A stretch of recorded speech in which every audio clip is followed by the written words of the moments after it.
So what was the jump? What was sort of the premise for jumping from actress to just going right into directing and that writing producer role? I'd been an actor in Los Angeles like my entire adult life. Like I came down to LA to go to USC for the theater program there and to study acting. And then once sort of I was in my 20s and I was auditioning and doing tiny roles on TV and other independent films, like you realize that a lot of the roles are not very exciting, especially for young women. I kind of joke that it was like a lot of being like raped and murdered and like, or like playing someone's like annoying girlfriend where it's like, no, Bob, stay home with me. You know, it's just like, they're not exciting roles, not really challenging. And so my friends and I, who I think were similarly frustrated, would like get together on the weekends. We would write projects for ourselves. We would do short films for like no budget, like shooting in our apartments and anything. And I did that for years. And then I think once I kind of got into my 30s, and I was like writing a lot of them. Right. And then you, I think, have this experience as a writer where you hand off your work to other directors, and then you watch the finished product and you're like, no, it's not what I intended. Or like, I think it could have been better.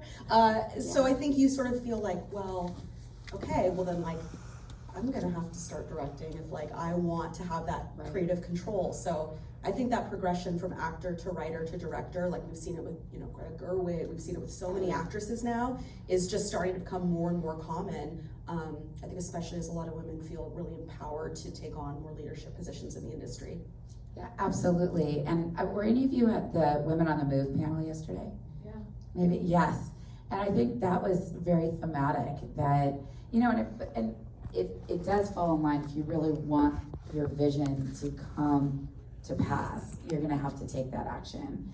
But it's tough. You have to find the funding to produce. And I know that was a lot of the questions as well. It's like, well, how do you get started on that? And what do you do? And you've had some very good success with that as well, even with this film. Yeah, but I mean, you know, the budget on this film was like under $1 million, which is like nothing for a feature film. I mean, yes, of this quality. I will say that at this quality, it's, you don't find that very often. Oh, well, thank you. I mean, that was the thing, to figure out like, okay, if we are gonna try to make this film, which is ambitious, like I think we have 24 locations, like all over Los Angeles, figuring out like what were we gonna prioritize. And for me, it was like the cast, the cinematography, like I had to sort of pick and choose what was really important to me. Like, so for example, but then you kind of get creative, like the offices, where I go for the job interview in the beginning of the movie, is like the same office building where Ben's agent has his office and he's on the phone, and it's the same building where I then go for the job interview at the retail place later. Like it's all on the same floor of an office building in downtown LA. So it's like you just get really creative with like how you're gonna schedule things, and if you can sort of combine locations by using different rooms of the same place. So it's just a lot of like creativity and planning. Well, and I mean, it's fun. That's what you have to do. Yeah. But let's dive into the film itself. So what was the inspiration for this story? Because there is a lot happening in this family dynamic. So many themes between vulnerability, selfishness, depression, spiraling. I mean, she's a mess. And I don't know what you're talking about. But how? She's doing great. Yes. She has it all under control. But how, what, as a writer, sort of what were you pulling from to start to develop these characters? So I first got the idea for the film in 2016, which just kind of shows you how long it takes to make a feature. And I was living in Hollywood, and I'd really seen my neighborhood change a lot. There were a lot more people like sleeping on the sidewalk, sleeping in their cars and in RVs. And, you know, yes, there were some people who were obviously mentally ill, you know, or had issues with like addiction, but there were also people, like there would be like a family, you know, living in their car with like their kids. And then you'd sort of see them in the morning, like ostensibly go to work and then come back, you know, that I thought was like, wow, that I'd never seen before. And that was really upsetting to me. And I just sort of started to get curious, like what's just the beginning of that journey like?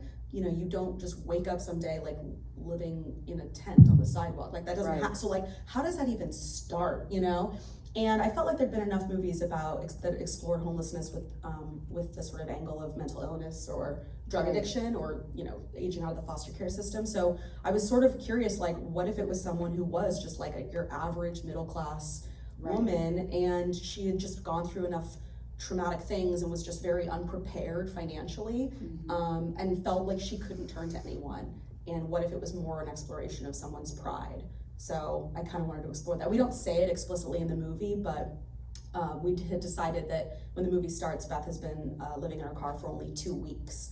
So she's just kind of right at that time where it's like she either really has to get help, or reach out to her brother, or it's about to get a lot worse, especially as a woman living in her car. And I think that was an interesting tact, and I think they call it middle class homeless, where you're literally one paycheck away from your life completely changing. Yeah. And it is happening at an accelerated rate. And I think for Beth, she obviously had a support system. It's whether or not her pride would allow her to tap into it. But I think the start of that journey really did sort of depict something that, that unfortunately this phenomenon, this is happening more and more, and people are seeing it, but very much unaware of it. And they say, like, what you're supposed to have like 6 months worth, but like the average, they've done studies, right, where it's like the average American has like 2 months worth of like, and it's true. And part of it is our culture. We're like such a consumerist society. We don't do a great job of teaching young people like financial planning and responsibility. And then also, like, as the movie progresses, like you see just specifically she has a lot of trauma. She has this like terrible ex. She didn't intend to be a mother. She's obviously got like childhood trauma from losing their parents. There's just stuff that she's just swept under the rug and not looked at and never thought about. She's just not someone who's ever planned or looked ahead or has any kind of introspection at all. Yeah, we couldn't tell. No, but I think that was sort of the beauty of the character, because we went on this really ugly, uncomfortable journey with her, and you just want to go, what are you doing? When she starts to spiral and her drinking, and then there's Ben, who really, his character is interesting. All of them had fabulous sort of backstories that didn't have to be obvious. But Ben could have easily been sort of that weird doormat brother, kind of father figure-ish thing. But he wasn't, he kind of had his own issues that he was dealing with. But I think, obviously, he was the rock between two women. Yeah, he's in a difficult position. Yes, but dealing with the two women. So how did you shape his character? Were there things that you changed as you were writing so that he wouldn't become this, I don't know, almost too good to be true? So Anthony and I, this was a short film. So I had the idea in 2016. We shot a proof of concept short film in 2018, and Anthony was in it, and it was sort of essentially the first like 15 minutes of the film, where it established, my character was living in her car, we don't really know why, then she just shows up at her brother's house, and they have this really strained relationship, but like we don't really understand why, and then it just kind of ended. And so that's where I had met Anthony, and even kind of doing the limited scenes we had in the short, I knew it was going to be a feature, and I'd already sort of outlined it and started writing different scenes, but definitely I went back and wrote the whole feature with him in mind. Like, Anthony has such vulnerability in his eyes, and but he also, I think, has this, he's very well read and has kind of an intellectual quality. I loved the fact that he and I are 10 years apart, and I thought, there's something about that you do lose a sibling dynamic. Like he's forced to take on kind of a father figure role, which kind of gave me the idea for what if they had lost their parents at a young age. And again, I don't think we say it in the movie, but when we lost our parents, his character was 18 and my character was 8. So it kind of like robs them, right, of this like natural sibling dynamic that they should have, that and the age gap. It's so difficult for him. Right, well, yeah, he was just coming into adulthood and kind of finding himself. And then it's that, element of resentment and what you've given up, what how you've can sacrificed. He not be resentful? Like, he sort of, gave up his fun young years to be kind of a young dad. It's like not fair. And that's what I love. I mean, honestly, there were so many themes, and then the independence. You don't want to go to him for help because there's a lot of shame in that and in the situation and not telling him, you know. But let's talk about the parenthood part of it too, because then you've got Stacy, and played very well. I've always is it Perea? Her Lana last name? Perea, Lana yeah, she's Perea. amazing. She's amazing, and I know if many of you have seen her in films. I love her. She's such an underrated actress. She's really for incredible. for the roles that she has taken on. I just love it, and the dynamic between the two of you is pitch perfect. Yeah, she's great. And I liked the idea of casting an actress who was incredibly strong. Would be someone that you'd be like, you almost don't want that person as your sister-in-law because she will scare you. Yeah, that like immediately she knows when you're lying. Like she knows all your BS. But also to find an actress who can kind of convey like her own vulnerability of like she's going through, she's sort of the breadwinner. She obviously has this like high pressure job as an attorney. She's supporting her husband, and he's successful as a writer, but she's really the breadwinner. And she's going through like multiple rounds of IVF, and she's got this like sister-in-law who's dumping her kid. It's like she's going through a lot, and I think to represent that point of view, and to do it with so much strength, but also grace and humility and vulnerability. Like Lana's incredible. Yeah, and she nailed it. And I think, looking at sort of, again, that parenthood dynamic, she's looking at you, your character, and thinking, okay, she has this beautiful child while she's absolutely struggling to get pregnant. And which just adds another level of, when people are disappointed in you, which then that just piles on. And then, those feelings of inadequacy. But I loved how this film wrapped up. It wasn't so much a pretty bow. They're going to have to deal. But there was sort of this detente between the women. Yes. Yeah. And but also to sort of shield Ben a little bit from having to carry all of it. Yeah, I liked that too. And, sometimes people ask, like, well, why isn't there this scene, right, where, like, at the end, Beth confesses everything to Ben, and they have a big emotional thing. I felt like that's not really how life is sometimes. Yeah. And like sometimes it's like, like maybe we're just gonna kick the can down the road for a little bit longer, but there's some progress that has been made.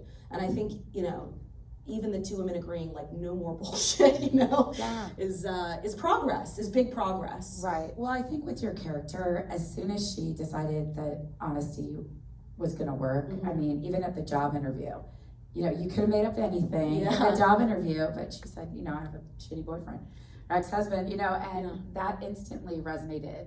And then suddenly she's got the job. Then the second she turns and asks for help, and I loved Beth's face, because all of a sudden, or Stacy's face, because it was like shock that you actually said the words help. Yeah. And then suddenly it just completed, it was a different playing field. Yeah, that's very much the journey she has to go on. It's like, as soon as she starts being honest, things start working out. She, like if she had made up a lie and not confessed that she'd been hit to the job interview or at the retail store, she probably wouldn't have gotten that job, but immediately the woman was like, you could tell that she'd had some, relationship to that experience and was like, oh, okay, I get it. Like, I'm gonna help you out. I know what you need. Yeah. Well, instantly there's again, a connection that is like a little bit deeper, the unspoken, like she does need this job. It doesn't matter if she's overqualified.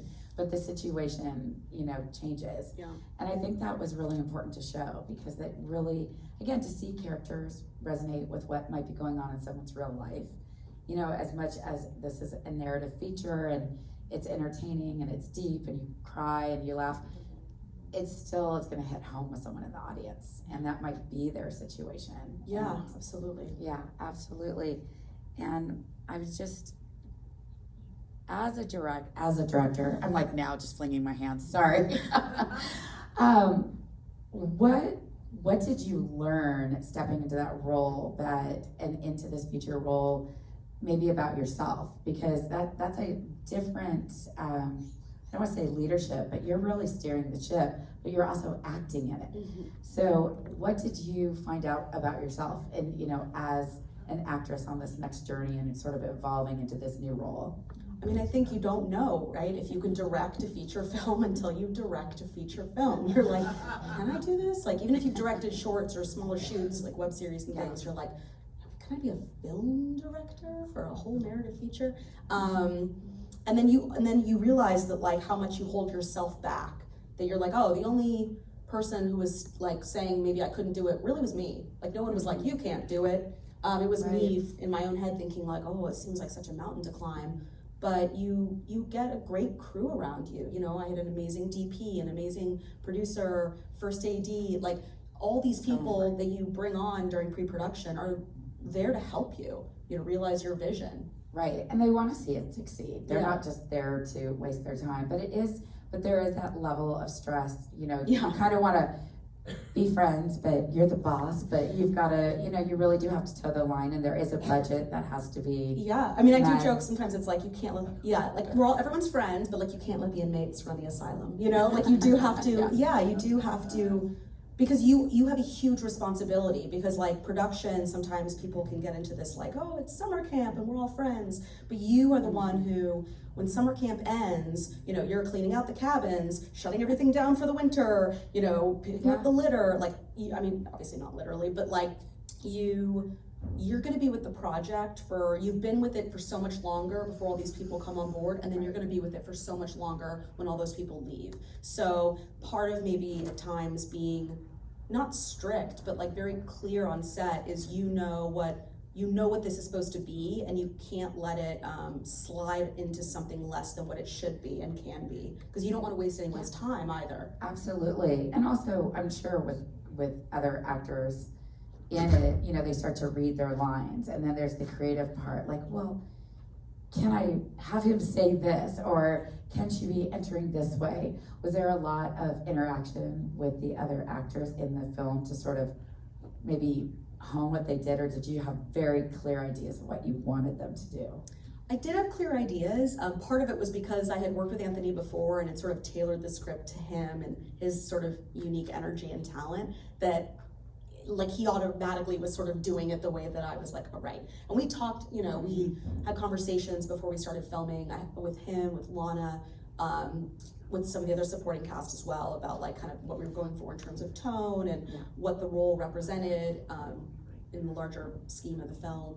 So, but yeah, I mean, I would say like all these actors, I got so lucky because they're all so experienced. Yeah. Like even like Cleo Thomas, who plays my love interest, Marcus at the roller skating rink, like he's so incredible. I mean, we shot that at like 4 a.m. and he's like just rolling up and he's like so happy to be there and like so easygoing and delivering this like effortless charm. Yeah, so I think I just got really lucky, because when you get such an incredible cast, they don't really need like acting direction, you know what I mean? Right. It's just mainly like reminding them of like certain things that we want to emphasize, but they don't need me to like help them craft a performance. They know what they're doing. Right, exactly. So that it makes a lot of difference. I mean, the last thing you need to do is if you have a very strong vision and then suddenly they want to rewrite or do something like that. I mean, the whole film is scripted. There was maybe like when Anthony, at the beginning of his book signing, when he says, "My sister is an orc," he did Ad-Lib that. And I was like, that's staying in. But other than that, it was all scripted, And they really, they were, again, incredibly respectful of me, considering I was a first-time writer-director. I mean, they could have like waltzed in and had an ego and had ideas for how to change the dialogue, but everyone was like, what do you want? Like, what do you think? What do you do you like how I'm doing this? Like, is there anything you want to try? Which again is like, that gives me a huge amount of confidence to have their belief in me. A lot of respect for that. And you really do have to have that built in. So. And I'm just looking at our time. Do any of you have questions? Oh. Yeah, I had real relatability on 2 subjects. That line where we are family too. Yes. And we forget that so often when we're dealing with stepchildren or sisters-in-law. We are family too. And then I don't know that I've ever seen another film where they addressed, we all at some level or have felt or do feel like failures in some element of your life, whether it's I can't get pregnant, I can't get published, I'm not a good mother, I can't get a job. And you did that so beautifully, where they're all sort of like separate silos dealing with their own perceived failures. Oh, thank you. Yeah, I think that's just true to how life is. She should have kept the $5,000 check. No, I was like, she's not. Some pride is a good thing,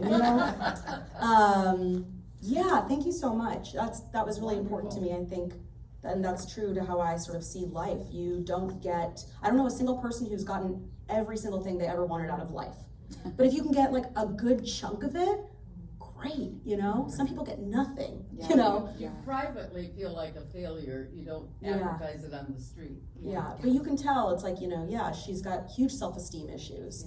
And also I think being robbed of like having a mother, you know, if you lose your mother when you're 8 years old, like that's, you know, you don't have like a mother to kind of explain to you how to be a woman. The most irritating sister anyone ever had. Yeah.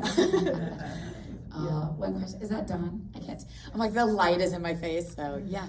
Well, that was one of my big points. I love the cinematography, how simple it was, but I also loved the way that you nuanced the relationship with the characters, and Anthony was perfect. And just the concept of the costuming. So how she dresses in the beginning and is so gauche and just so, oh honey. And then her sister-in-law, of course, is this, you know, seemingly perfect person. But the way that she changes, and that when she finally steps out of her pride and goes, I need a job. Because we all know people who, a lot lately too, who sort of go, oh, I can't do that, that's beneath me. And it's like, honey, you need a job, go wait tables. Like she went out with the guy and she was so much more comfortable in her body in that last scene and what she was wearing. And of course the diss to her old coworker was awesome. Yeah. But I just love that. And I wondered, do you have siblings or how did you, that's a really unique, because she's the one that told him, you're good, make them publish your book. And believed in him. Well, first of all, our costume designer, her name is Alina Ivette, and she was wonderful. And yeah, those were conversations we absolutely talked about. And LA is such like an appearance versus reality kind of city. And like Beth's like clearly trying to play some sort of role, but she's like doing it all wrong. There's just such a disconnect, like that terrible pink dress, and like, you know, it's like, what are you doing? Like, it's a terrible dress, like, and just in general, but then you're wearing it to a job interview, like it's confusing. She's so scattered, it's like she's not even thinking clearly. She's just sort of trying to strike out in any direction. And then the truth is, like, maybe she has worked in an office, but like, she should be working at a retail store. She should be dating the guy from the roller rink, like she can, you know, but she sort of has imagined her life being a certain way, which is why she kind of gets sucked back into her ex, because he presents like such a great guy with the suit and the money and the, but he's such a slime ball, you know? I loved one more thing. I loved that the absolute change in her having the conversation with her sister-in-law. You know, where her sister-in-law says, A, we're family too, and B, this person who can be very intimidating in your life. You could see Beth change. And then the last scene, she was so beautiful.